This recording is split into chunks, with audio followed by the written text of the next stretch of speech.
अस्सलाम वालेकुम स्टूडेंट्स, आज हम बात करेंगे सॉल्युबिलिटी के बारे में। हर सब्सटेंस की सॉल्युबिलिटी यानी हल होने की ताकत डिफरेंट है। सॉल्युबिलिटी मीन कि किसी गिवन अमाउंट ऑफ वाटर में कोई चीज़ कितनी डिसॉल्व होती है।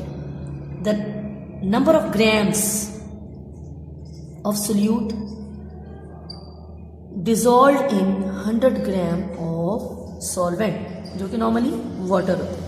ठीक, इससे पहले हम सॉल्यूशंस की कंसंट्रेशन यूनिट्स पढ़ चुके हैं, जिसमें हम या तो number of grams of solute लेते थे या number of moles of solute लेते थे, लेकिन हमने सॉल्वेंट हमेशा मेजर करके लिया इन DM क्यूब और इन CM क्यूब। लेकिन यहाँ पे थोड़ा सा डिफरेंस है कि अब हम अपने सॉल्वेंट को भी वे करके लेंगे।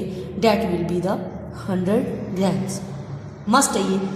और दूसरी कंडीशन इसके लिए कि एट अ पर्टिकुलर टेम्परेचर, एक ख़ास टेम्परेचर पर हम इसको डिज़ोल्व करेंगे और इसका बनाएंगे हम सैचुरेटेड सॉल्यूशन।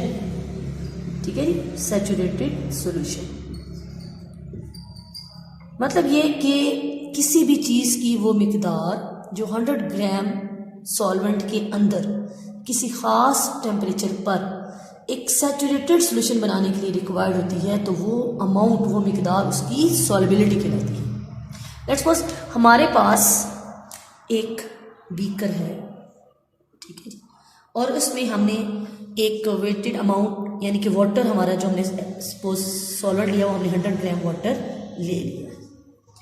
मैं इसमें सॉल्युबिलिटी चेक करना चाहती हूँ। सपोज मैं सॉल्ट की सॉल्युबिलिटी चेक करना चाहती हूँ, NaCl की, और टेम्परेचर भी मैंने फिक्स कर लिया है। सपोज मेरा टेम्परेचर है 20 डिग्री सेंटीग्रेड यानी कि रूम टेम्परेचर है। ठीक है, अब इस टेम्परेचर पर मैं number of grams Aahista Aahista इसमें डालती जाऊंगी और उसको डिज़ोल्व करती जाऊंगी।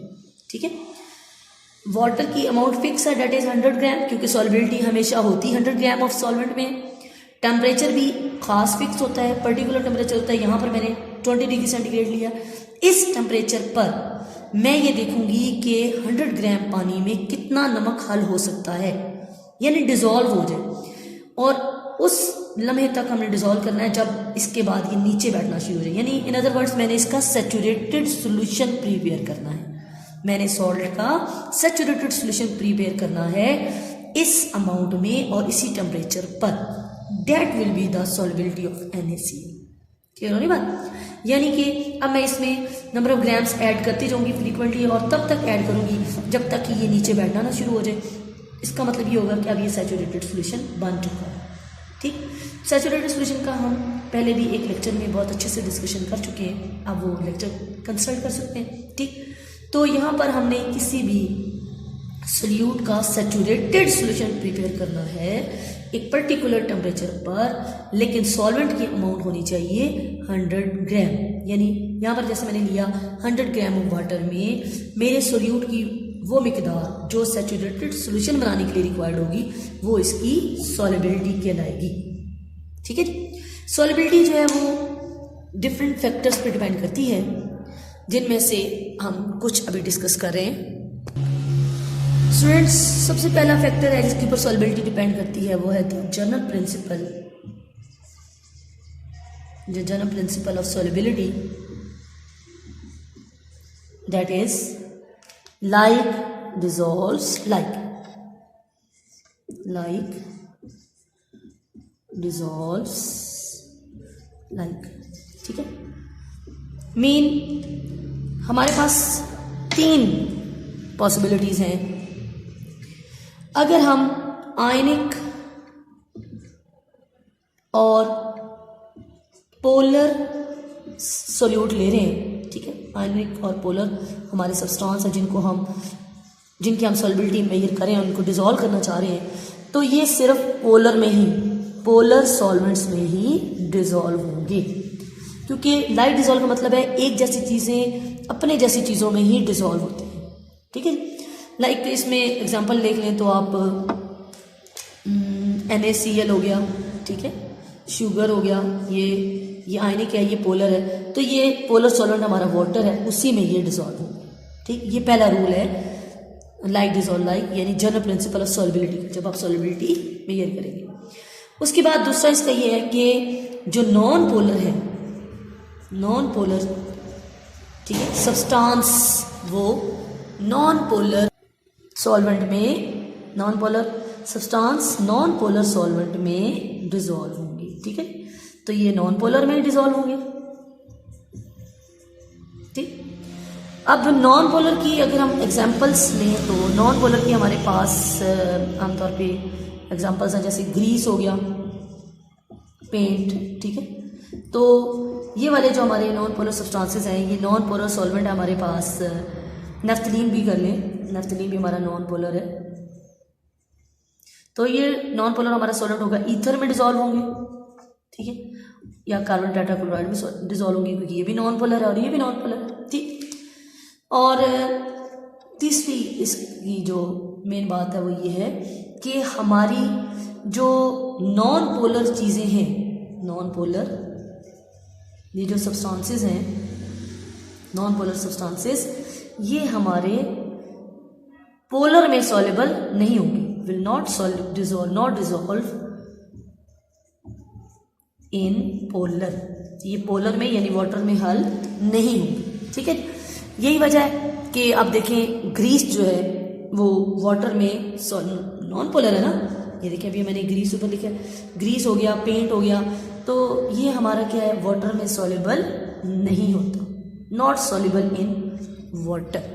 ये हमारे जनरल प्रिंसिपल है, जो पहला फैक्टर है हमारे सॉल्युबिलिटी का, लाइक डिजॉल्व लाइक, उसके कुछ पॉइंट्स हैं। नेक्स्ट फैक्टर है हमारा सॉल्युबिलिटी का सोल्यूट सॉल्वेंट इंटरेक्शन, ठीक है जी, सोल्यूट सॉल्वेंट इंटरेक्शन, ये दूसरा फैक्टर है हमारा। अब इसमें स्टूडेंट्स देखें कि सोल्यूट आपको पता है जिस चीज़ को आप डिजॉल्व कर रहे हैं, और सॉल्वेंट जिसके अंदर आप डिजॉल्व कर रहे हैं। अगर तो सोल्यूट देखें, जब हम एक सोल्यूट ले लेते हैं, इनमें सोल्यूट इंटरेक्शन है, यानी बॉन्डिंग है, आपस में दोस्ती है। और दूसरा हम एक सॉल्वेंट ले लेते हैं, तो सॉल्वेंट के मॉलिक्यूल्स की आपस में इंटरेक्शन होगी, ठीक। अब अगर हम इस सोल्यूट को इस सॉल्वेंट के अंदर डालते हैं तो क्या ये मुमकिन है कि वो आपस में डिजॉल्व हो जाएंगे? इनके डिजॉल्व होने की यानी सॉल्युबल होने के लिए जो शर्त है वो है सोल्यूट सॉल्वेंट इंटरेक्शन, यानी सोल्यूट को भी पुरानी दोस्ती छोड़कर, सॉल्वेंट को भी पुरानी दोस्ती छोड़कर एक नई फ्रेंडशिप ट्रांसफॉर्म करनी पड़ेगी। That will be the solute solvent interaction, ठीक है। यानी पुरानी दोस्तियों से अगर नई दोस्ती स्ट्रॉन्ग हुई तो फिर ये उसमें डिसॉल्व होगा, सॉल्युबल होगा, अदरवाइज सॉल्युबल नहीं होगा। हमारा जो लास्ट फैक्टर है सॉल्युबिलिटी का वो है जी टेम्परेचर, ठीक है जी। सॉल्युबिलिटी बहुत ज़्यादा टेम्परेचर पर डिपेंड करती है, और ये ज़रूरी नहीं है। नॉर्मली हमने ये देखे कि अगर हम चीज़ों को गर्म कर दें तो उनकी सॉल्युबिलिटी बढ़ जाती है, लेकिन ये ज़रूरी नहीं है हमेशा। बाज़ दफ़ा सॉल्युबिलिटी टेम्परेचर बढ़ाने से सॉल्युबिलिटी इंक्रीज भी हो जाती है, ठीक है। और जिसकी हमारे पास एग्जांपल है जैसे कि KNO3 पोटाशियम नाइट्रेट है, इसकी सॉल्युबिलिटी इंक्रीज करती है टेम्परेचर बढ़ाने से, ठीक है, क्योंकि इसको डिसॉल्व करने से हीट एब्जॉर्ब होती है, और अगर हम हीट और देंगे तो सॉल्युबिलिटी इंक्रीज होगी, क्योंकि ये एक एंडोथर्मिक रिएक्शन है, ठीक। लेकिन कुछ एग्जांपल्स हमारी ऐसी भी हैं जिसमें सॉल्युबिलिटी डिक्रीज होती है, जैसे हमारे पास है लिथियम सल्फेट, तो इसकी सॉल्युबिलिटी टेम्परेचर बढ़ाने से डिक्रीज होती है, ठीक। इसके अलावा कुछ ऐसे भी हैं जिनकी सॉल्युबिलिटी पर टेम्परेचर बढ़ाने से या घटाने से कोई फर्क नहीं पड़ता, लाइक और सॉल्ट NaCl, तो नो चेंज, अगर हम टेम्परेचर बढ़ा दें या घटा दें तो सॉल्ट यानी सोडियम क्लोराइड की सॉल्युबिलिटी पर कोई असर नहीं होती।